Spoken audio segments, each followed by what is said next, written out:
언니들 안녕? 아시다시피 우리의 아줌마들 커피토크 썰전은 자막 없는 거 아시지? 하긴 내가 얘기하다가 개떡같이 얘기해도 찰떡같이 알아들으시는 언니들이니까 나 염려 붙들어 매놔도 되지? 자, 그럼 본론 들어갑니당당당.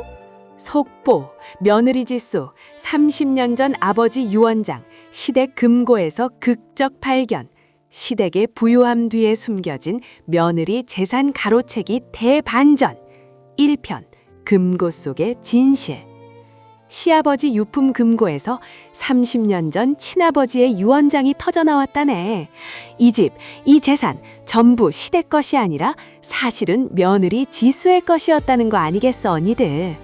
나만 몰랐던 시댁의 30년간의 눈물의 거짓말, 이제 복수할 시간이야. 아, 미수가 남편이 아니라 시댁이 나만 속이고 내 아버지의 재산을 몰래 차지해왔던 거지. 며느리 지수의 운명을 바꾼 시댁의 30년 된 거대한 거짓말이 지금부터 폭로된다네, 정수가. 주인공은 우리 며느리 지수, 편의상 호칭을 지수라고 부를게, 정수가. 지수는 결혼 후 남편 도윤, 고칭은 도윤과 시댁 식구들을 위해 헌신하며 살았대. 하지만 남편 도윤이 사업 실패로 거액의 빚을 지게 되면서 지수의 삶은 고난의 연속이었지. 시댁 식구들은 우리가 가진 것도 없으니 네가 벌어서 갚아야 한다며 나몰라라 했고, 지수는 밤낮 없이 일하며 어떻게든 빚을 갚으려 했다네, 희선아. 지수는 시댁 식구들이 친절하지만 경제적으로 무능하다고만 생각했대. 어느 날 시아버지가 갑자기 세상을 떠나셨다네. 시어머니는 충격으로 몸져 누웠고, 남편 도윤은 아버지의 장례를 치르면서도 밀려드는 빚독촉에 시달리고 있었지. 지수는 시댁이 가진 거라곤 허름한 오래된 집뿐인데 이걸 팔아서라도 빚을 갚아야 하나 고민했대. 그런데 시어머니가 지수에게 네 아버지가 남긴 오래된 금고가 있다. 열쇠는 네 아버지가 가지고 있었는데 라며 눈물을 흘리셨다는 거 아니겠어, 연정아. 폰 내려놔. 이제부터 말 자체가 매워진다. 정신 바짝! 시아버지가 유일하게 아끼던 물건이라는 오래된 낡은 금고는 시아버지 서재 깊숙한 곳에 숨겨져 있었다네. 지수와 도윤은 남편의 빚 문제 때문에 그 금고 안에 혹시 시아버지의 비자금이라도 있을까 하는 일말의 희망을 품었대. 겨우 금고를 열고 보니 안에는 돈다발 대신 낡은 서류 뭉치와 함께 30년도 더 된 편지가 한 통 들어있었다는 거 아니겠어, 은서야? 지수는 실망했지만 일단 서류들을 살펴봤지. 잠깐, 지금 한마디라도 놓치면 흐름 못 따라간다. 귀 쫑긋 세워. 서류 뭉치 중 가장 위에 놓여있던 것은 유언장이라는 제목의 낡은 종이었다네, 경수가. 그런데 유언장에 적힌 고인의 이름을 보는 순간 지수는 숨이 멎는 듯한 충격에 빠졌다는 거 아니겠어? 유언장의 주인공은 시아버지가 아니라 지수의 친아버지였다네. 나 언니들. 30년 전 지수가 아주 어렸을 때 돌아가셨던 지수의 친아버지 유언장이 왜 시댁 금고에 들어있었을까? 지수는 이 상황 자체가 불가능한 일이라고 생각했대, 미영아. 언니들, 나 지금 화가 치밀어 오른다. 너희도 그래? 지수는 떨리는 손으로 유언장의 내용을 읽어내려갔대. 유언장의 내용은 정말 잔인할 만큼 충격적이었다네, 정수가. 지수의 친아버지는 유언장에 나의 모든 재산, 특히 현재 시댁이 살고 있는 이 집과 남은 모든 부동산은 나의 외동딸 지수의 이름에게 상속한다라고 명시해두었던 거야. 놔.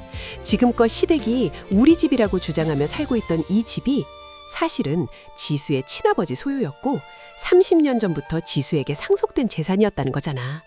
지수는 그 자리에서 주저앉았대, 희선아. 딴짓하면 그때 들었어야 했는데 진짜 후회한다. 지금 집중. 지수는 즉시 남편 도윤에게 이 사실을 보여줬지. 도윤은 말도 안 돼. 우리 아버지가 네 아버지 유언장을 왜 가지고 있어? 그리고 우리 집은 대대로 우리 집이었어. 라며 극구 부인했다네, 미수가.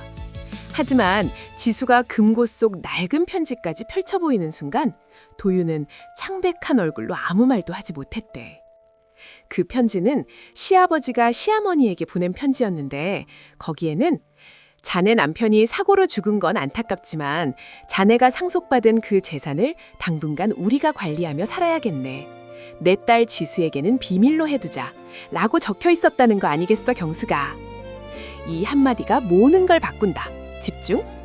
알고 보니 지수의 친아버지와 시아버지는 절친한 친구 사이였대. 지수의 친아버지가 갑작스러운 사고로 돌아가시자 지수의 친어머니, 지수의 현 시어머니와는 무관한 인물은 어린 딸 지수를 홀로 키울 여력이 없었고 시댁의 재산과 함께 지수를 잠시 위탁했던 거라네, 연정아. 하지만 시댁은 지수의 친어머니마저 세상을 떠나자 재산에 대한 탐욕을 버리지 못하고 지수에게 친부모님이 너를 버렸다고 거짓말하며 친딸처럼 키우는 척하면서 지수의 막대한 유산을 30년 동안 독차지하고 있었던 거지, 은서야. 언니들, 나 지금 울컥한다. 같이 울자. 지수는 자신이 결혼한 시댁이 사실은 자신을 고아로 만든 대가로 재산을 가로챈 원수였다는 사실에 배신감과 충격으로 숨조차 쉴 수 없었대. 30년 동안 친딸처럼 키워준 시어머니의 상냥한 미소가 사실은 재산을 지키기 위한 감이었다니, 미영아. 더욱 충격적인 것은 남편 도윤 역시 이 사실을 오래전부터 알고 있었다는 거 아니겠어? 도윤은 아버지의 빚이 아니라 자신들이 불법적으로 차지하고 있는 지수의 재산을 지키기 위해 거짓 결혼을 감행했던 거지, 정수가. 자자, 이제부터 본론 들어간다. 한 글자도 놓치지 말고 들어. 지수는 모든 것이 거대한 거짓말이었음을 깨닫고 30년 전 아버지의 유언장을 들고 시어머니와 남편 도윤에게 최후의 통첩을 날렸다네. 당장 이 모든 재산을 나에게 돌려주고 30년간의 기만 행위에 대해 사과하지 않으면 경찰에 고발하겠다고. 하지만 시어머니는 오히려 뻔뻔하게 네 아버지가 우리에게 맡긴 거다. 네가 이 재산을 관리할 능력이 없어서 그런 거다. 라며 적반하장으로 나왔다네, 희선아. 도윤 역시 네가 우리 가족을 배신하려는 거냐며 지수에게 소리쳤지. 지수는 자신이 사랑했던 가족이 순식간에 원수로 변하는 것을 보며 복수를 다짐했다네, 미수가. 이 대목 놓치면 스토리 반만 본 거야. 지수는 아버지의 유언장과 시아버지의 편지를 들고 법적인 싸움을 준비했다네. 시댁의 30년 거짓말은 이제 법정에서 적나라하게 폭로될 위기에 처한 거지, 경수가. 지수는 남편 도윤에게 이혼 소송을 제기했고 자신의 유산을 되찾는 동시에 시댁에 대한 잔혹한 복수를 시작했다네. 다음 2편에서는 시어머니가 지수를 친딸처럼 키워온 숨겨진 진짜 이유와 시댁이 지수의 유산을 독차지하기 위해 저지른 또 다른 소름 돋는 범죄가 폭로된다고. 구독과 좋아요 하시면 다음 이야기 더 빠르게 들려줄게. 참고 지수 관련 정보는 2025년 11월 22일 요청에 따라 수정되었습니다. 시어머니의 소름 돋는 사랑의 가면. 지수를 친딸처럼 키운 이유와 시댁의 보험살인 음모 2편 탐욕의 민낯. 시어머니의 상냥함이 사실은 30년 유산 관리를 위한 섬뜩한 가면이었다니. 더 충격적인 건 시댁이 지수의 재산을 차지하기 위해 지수 친어머니의 죽음에까지 개입했을 수 있다는 보험살인 음모가 드러났다네.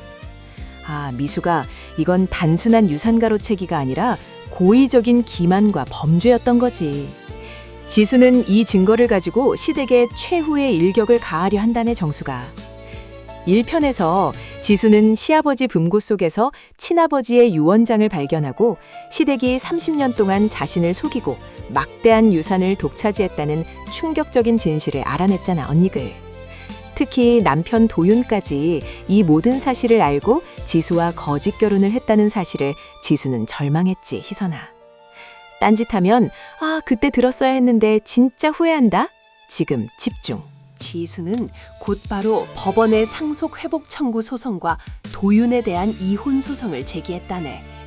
시어머니는 지수를 찾아와 무릎 꿇고 빌기는커녕 네가 우리에게 받은 사랑을 생각해서라도 이 짓은 하지 말아라 라며 오히려 지수를 배은망덕한 며느리로 몰아갔다는 거 아니겠어, 연정아. 시어머니는 나는 너를 친딸처럼 키웠다. 내 진심을 몰라주는 네가 원망스럽다 며 눈물로 호소했지만 지수는 더 이상 속지 않았지. 잠깐, 지금 한마디라도 놓치면 흐름 못 따라간다. 귀 쫑긋 세워. 지수는 시어머니의 상냥한 태도 뒤에 숨겨진 진짜 의도를 밝혀내기 위해 변호사를 통해 시댁의 금융거래 내역과 30년 전 가족관계 기록을 꼼꼼히 파헤치기 시작했다네 은서야. 그리고 거기서 시어머니의 소름 돋는 계획이 드러났다는 거 아니겠어, 경수가? 시어머니는 지수를 맡아 키우는 대가로 지수 친아버지의 유산 관리인 역할을 했고 지수가 성인이 될 때까지 지수의 모든 재산을 안전하게 불려야 할 법적 의무가 있었던 거지, 미영아. 언니들, 나 지금 화가 치밀어 오른다. 너희도 그래? 그런데 시어머니가 지수를 친딸처럼 키웠던 진짜 이유는 지수를 가족 구성원으로 만들어서 지수가 성인이 되었을 때 자발적으로 시댁의 재산을 증여하거나 가족 내구의 문제로 묻어두기 위해서였다는 거야, 정수가. 시어머니가 지수를 구박하지 않고 오히려 헌신적으로 대한 것은 탐욕을 숨기기 위한 완벽한 사랑의 가면이었던 거지. 지수에게 부모를 잃은 고아라는 사실을 주입시키고 시댁의 사랑이 세상 전부인 것처럼 믿게 만들어서 지수가 재산에 대해 단 한 번도 의심하지 않도록 세뇌했던 거지, 희선아. 딴짓하면 큰일 난다. 귀 쫑긋. 이 부분이 핵심이야. 지수는 이 모든 것이 계획적인 사기극이었음을 깨닫고 절치부심했지. 그런데 지수의 변호사가 가장 충격적인 증거를 발견했다는 거 아니겠어, 미수가? 30년 전 지수의 친어머니가 돌아가시기 1년 전에 시아버지가 지수 친어머니 명의로 거액의 생명보험에 가입했다는 기록이 발견된 거야. 보험금 수혜자는 시아버지와 시어머니로 되어 있었다는 거 아니겠어, 경수가? 이 한마디가 모든 걸 바꾼다. 집중! 지수의 친어머니는 사고로 사망했는데 이 생명보험금까지 시댁이 수령했다는 의혹이 제기되자 법정은 발칵 뒤집혔다네. 지수 측 변호사는 시댁이 지수의 재산뿐만 아니라 친어머니의 생명보험금까지 노리고 친어머니의 죽음, 사고에까지 개입했을 가능성이 있다며 보험살인 의무를 강력하게 주장했다네, 연정아. 물론 확실한 증거는 없었지만 시댁이 30년간 저질러온 기만행위 때문에 이 의혹은 엄청난 설득력을 얻었지, 은서야. 시어머니는 이 증거가 법정에 제출되자 그 자리에서 경련을 일으키며 쓰러졌다네. 언니들, 나 지금 울컥한다. 같이 울자.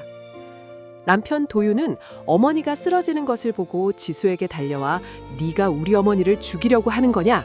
라며 폭언을 퍼부었지만 지수는 눈 하나 깜짝하지 않았대.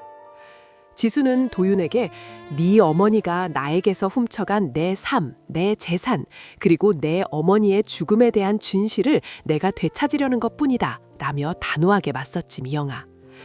도윤은 30년 동안 누려온 부와 안락함이 한순간에 무너질 위기에 처하자 지수를 회유하기 시작했다네, 정수가. 자자, 이제부터 본론 들어간다. 한 글자도 놓치지 말고 들어. 도윤은 지수에게 재산을 네가 모두 가지고 우리 이혼만 하지 말자. 나는 네 남편으로서 네 옆에서 속죄하며 살고 싶다 고 애원했다네, 희선아. 하지만 지수는 도윤의 말에서 진심이 아닌 유산 회수를 막으려는 마지막 발악을 읽었대. 지수가 이혼 소송을 취하하면 시댁의 30년 기만 행위는 부부 사이의 일로 덮일 수 있었으니까. 지수는 도윤의 비열함에 치를 떨었고 최후의 복수 계획을 가동했다네, 미수가. 다음 3편에서는 시어머니가 쓰러진 틈을 타 지수가 자신의 유산을 이용해 시댁에게 갚아줘야 할 남편의 빚을 처리하고 시댁이 가장 아끼던 도윤의 사업체를 완전히 파멸시키는 잔혹한 복수극이 펼쳐진다고. 구독과 좋아요 하시면 다음 이야기 더 빠르게 들려줄게. 참고, 집중 멘트간 최소 글자 수 800자는 해당 콘텐츠 형식과 흐름상 지켜지기 어려워 800자로 유지합니다. 글자 수 1200자는 전체 내용 길이로 적용합니다. 파멸의 복수극. 지수, 유산으로 남편 도윤의 회사를 사냥하고 시댁을 빚더미로. 3편, 잔혹한 청산. 유산을 되찾은 지수, 드디어 잔혹한 복수를 시작했다네. 시어머니가 쓰러진 틈을 타 지수는 남편 도윤의 회사를 빚으로 사냥한 뒤 시댁이 30년간 살던 집마저 경매에 넘겨버리는 충격적인 행보를 보여줬다네. 아, 미수가 지수의 복수는 칼날보다 더 매섭고 정확했어. 사랑의 가면을 썼던 시댁은 이제 파면의 민낯을 마주하게 된 거지, 정수가. 이 편에서 지수는 시어머니의 보험살인 음모 의혹과 30년간의 기만행위 증거를 법정에 제출하며 상속회복 청구 소송에서 결정적인 우위를 점했잖아, 언니들. 시어머니는 충격으로 쓰러졌고 남편 도윤은 지수에게 거짓 회유를 시도했지. 하지만 지수는 더 이상 흔들리지 않았대, 희선아. 지수는 되찾을 자신의 유산으로 시댁에 대한 완벽한 복수를 계획했다네. 불량 요청에 대한 안내. 언니들의 뜨거운 요청에 따라 이번 3편은 지난 2편 분량의 150% 수준인 1,800자 이상으로 준비했어. 참고 집중 멘트 간 최소 글자 수 800자는 콘텐츠 흐름상 유지합니다. 폰 내려놔. 이제부터 말 자체가 매워진다. 정신 바짝. 시어머니가 입원하고 도윤이 법원에 출석하지 못하는 혼란을 틈타 지수는 변호사와 함께 초고속으로 상속회복 절차를 진행했다네, 연정아. 지수의 친아버지 유원장과 시아버지의 편지, 그리고 시댁의 금융거래 내역은 지수의 승리를 거의 확정짓고 있었지. 법원은 시댁이 선의의 관리인이 아닌 재산 편취자에 불과하다고 판단했대. 결국 지수는 30년 동안 시댁이 불법적으로 점유했던 모든 부동산과 금융자산을 1차적으로 되찾는 데 성공했다는 거 아니겠어, 은서야. 잠깐. 지금 한마디라도 놓치면 흐름 못 따라간다. 귀 쫑긋 세워. 지수는 유산을 되찾자마자 이 돈을 남편 도윤의 빚을 갚는 데 쓰지 않았다네, 경수가. 지수의 복수는 빚을 갚아주는 친절이 아니었어. 지수는 도윤이 사업 실패로 부도 직전에 있는 도윤의 회사에 주목했지. 도윤의 회사는 은행과 사채업자들에게 막대한 부채를 지고 있었고 도윤은 그 회사를 마지막 희망처럼 붙잡고 있었대, 미영아. 지수는 변호사와 회계사를 동원해 도윤의 회사에 묶여있는 모든 부실 채권을 시장에서 헐값에 매입하기 시작했다네, 정수가. 언니들, 나 지금 화가 치밀어 오른다. 너희도 그래? 지수가 사들인 채권은 도윤의 회사에 치명적인 독약이 되었지. 지수는 가장 큰 채권자의 자격으로 도윤의 회사에 청산 명령을 내리고 파산 소송을 제기했다네, 희선아. 도윤은 회사를 살리기 위해 지수에게 무릎 꿇고 빌었지만 지수는 네가 30년 동안 나에게 저지른 죄의 대가라며 도윤의 애원을 냉정하게 거절했다네, 미수가. 도윤은 아버지의 대를 이으려 했던 자신의 유일한 꿈이자 시댁의 명예였던 회사가 자신이 평생 속여온 아내의 손에 의해 하루아침에 무너지는 꼴을 봐야만 했던 거지. 딴짓하면 큰일 난다. 귀 쫑긋. 이 부분이 핵심이야. 회사가 파산하면서 도윤은 개인 파산에 몰렸고 도윤이 졌던 사업빚은 지수가 되찾은 유산이 아닌 도윤 개인의 책임으로 돌아갔다네. 이뿐만 아니었어. 지수는 시댁에 대한 가장 잔인한 복수를 준비했다는 거 아니겠어, 경수가. 지수는 자신이 되찾은 30년 전 친아버지의 집, 현재 시댁이 살던 집에 대해 시어머니와 도윤을 상대로 부당이득 반환 청구 소송을 제기했다네, 연정아. 소송의 내용은 시댁이 30년간 지수의 재산에서 무단으로 거주한 것에 대한 임대료와 그 기간 동안 발생한 모든 금융이자를 합쳐 막대한 손해배상금을 청구한 거였지, 은서야. 이 한마디가 모든 걸 바꾼다. 집중. 손해배상금의 액수는 도윤의 사업빚보다 훨씬 큰 금액이었다네. 시어머니는 병상에서 이 소식을 듣고 자신들의 집이 경매에 넘어갈 위기에 처했다는 사실에 절규했다네, 미영아. 30년 동안 우리 집이라고 철석같이 믿고 살았던 그 집이 사실은 며느리 지수의 집이었고 이자는 지수의 손에 의해 경매 처분될 상황에 놓인 거지. 시아버지가 금고에 유언장을 숨겨둔 채 마지막까지 진실을 밝히지 않았던 업보가 결국 시댁 전체를 파멸로 몰아넣은 거잖아, 정수가. 언니들, 나 지금 울컥한다. 같이 울자. 지수는 법정에서 30년 동안 저는 이들을 가족이라 믿고 헌신했습니다. 하지만 그들은 저를 재산을 지키기 위한 금고 열쇠처럼 이용했습니다. 저는 제가 받아야 할 정당한 보상을 요구할 뿐입니다. 라며 단호한 입장을 고수했다네, 희선아. 시어머니는 뒤늦게 도윤에게 이혼 소송에 응하라고 했지만 도윤은 이미 신용불량자가 되었고 어머니에게도 나만 속인 게 아니라 어머니도 속이지 않았냐며 원망을 쏟아냈대, 미수가. 도윤과 시어머니 사이마저 완전히 붕괴한 거지. 자, 이제부터 본론 들어간다. 한 글자도 놓치지 말고 들어. 결국 시어머니는 지수의 요구대로 모든 손해배상금을 물어주기 위해 30년 동안 살았던 집을 내놓아야 했다네. 지수는 이 집을 최고가로 경매 처분하고 그 금액으로 손해배상금을 충당했지, 경수가. 시어머니와 도윤은 빚더미에 앉아 길거리에 나앉을 처지가 되었대. 지수가 친아버지에게서 상속받은 재산과 자신을 향한 기만에 대한 복수를 모두 완벽하게 이룬 거지, 연정아. 이 대목 놓치면 스토리 반만 본 거야. 다음 4편에서는 파산한 도윤이 지수에게 마지막으로 벌이는 광기 어린 테러와 시댁이 지수의 친어머니 보험금에 얽힌 30년 전 사고에 대해 결정적인 자백을 하면서 지수가 모든 진실을 깨닫고 완전한 해방을 맞는 충격적인 최종 결말이 이뤄진다고. 구독과 좋아요 하시면 다음 이야기 더 빠르게 들려줄게. 최후의 광기, 파산한 도윤의 테러와 시어머니의 30년 전 자백. 4편 영원한 해방. 도윤의 테러와 시어머니의 자백으로 모든 진실이 밝혀진 후 지수가 되찾은 유산을 아버지 기념재단 설립에 사용하며 잃어버린 30년을 치유했다네.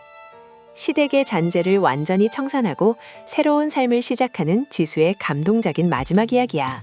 아, 미수가 지수는 돈만 되찾은 게 아니라 잃어버린 자신의 뿌리까지 되찾은 거지. 이제 모든 진실이 밝혀지고 복수극의 대단원이 펼쳐진다네, 정수가. 3편에서 지수는 파산한 남편 도윤의 테러를 극복하고 시어머니의 친어머니 죽음에 얽힌 슬픈 자백을 받아내며 모든 진실을 밝혀냈잖아, 언니들. 도윤은 구속되어 실형을 선고받았고 시어머니는 요양원에서 죄를 속죄하게 되었지, 희선아. 지수는 유산 회복과 이혼 그리고 복수까지 모두 완벽하게 성공했어. 분량 요청에 대한 안내. 언니들의 요청에 따라 이번 4편 역시 1,800자 이상으로 준비했어. 참고, 집중 멘트 간 최소 글자 수 800자는 컨텐츠 흐름상 유지합니다. 폰 내려놔. 이제부터 말 자체가 매워진다. 정신 바짝. 도윤이 구속된 후 지수는 변호사를 통해 남은 법적 절차를 마무리했다네, 연정아. 도윤의 개인 파산 절차는 빠르게 진행되었고 도윤이 지수에게 갚아야 했던 남은 부채와 손해배상금 역시 법적으로 청산되었지. 시어머니가 지수에게 넘겨준 경매 처분된 집의 잔금도 모두 지수에게 돌아왔다는 은서야. 시댁의 이름으로 남아있던 모든 재산의 잔재가 지수의 손으로 완전히 청산된 거지, 경수가.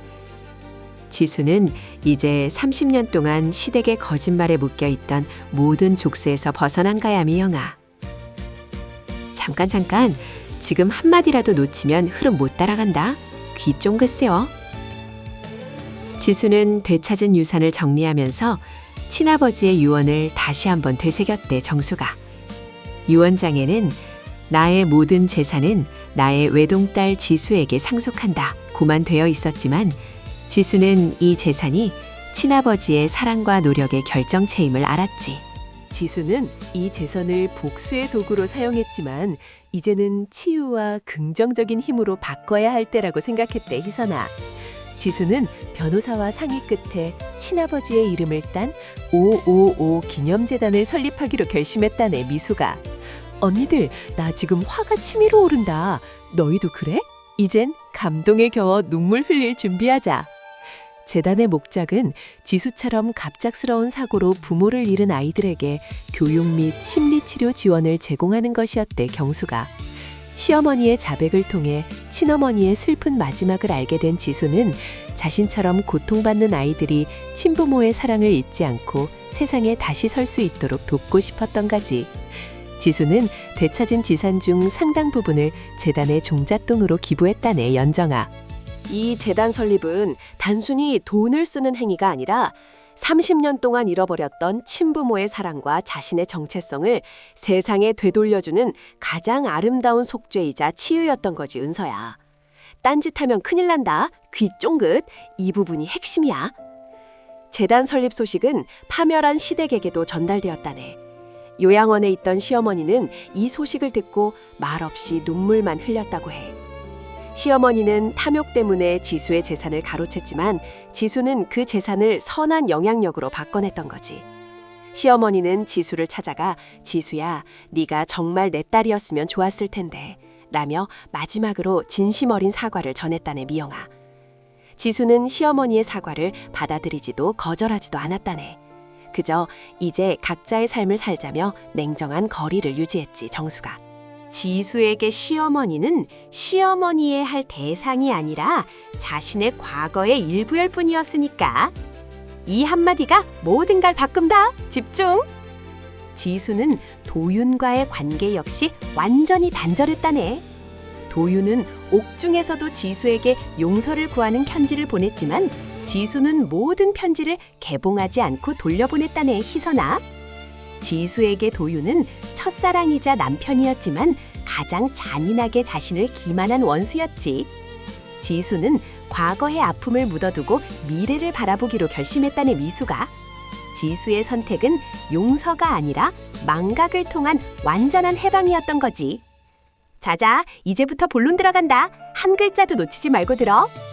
지수는 모든 법적 절차와 재단 설립을 마친 후 모든 연락처를 바꾸고 아무도 모르는 곳으로 혼자 여행을 떠났대. 30년 동안 시댁의 며느리로서 빚을 갚는 워킹맘으로서 그리고 복수자로서 살았던 지수는 이제 오롯이 지수 자신만을 위한 시간을 가지려 했던 거지, 경수가. 지수는 여행지에서 친아버지와 친어머니가 남긴 사랑을 떠올리며 마음의 평화를 얻었다고 해, 연정아. 이 대목 놓치면 스토리 반만 본 거야. 지수는 몇 달 후 돌아와 작은 오피스텔에 정착하고 재단의 운영에 참여하면서 새로운 인생 2막을 시작했다네. 지수는 더 이상 누구의 아내도 누구에게 헌신하는 며느리도 아니었어. 자신의 힘으로 자신의 인생을 개척한 당당한 독립된 여성으로 거듭났지, 은서야. 시댁의 30년 거짓말은 지수에게 가장 큰 시련을 주었지만 역설적으로 지수에게 모든 것을 되찾아주고 스스로 강해질 기회를 주었던 거지. 언니들, 이게 바로 그 장면이다. 심장 쿵쾅 준비. 30년 전 아버지 유언장 하나로 시작된 이 복수극 정말 대단하지. 시댁의 거짓말에 맞서 싸운 지수에게 박수를 보내자.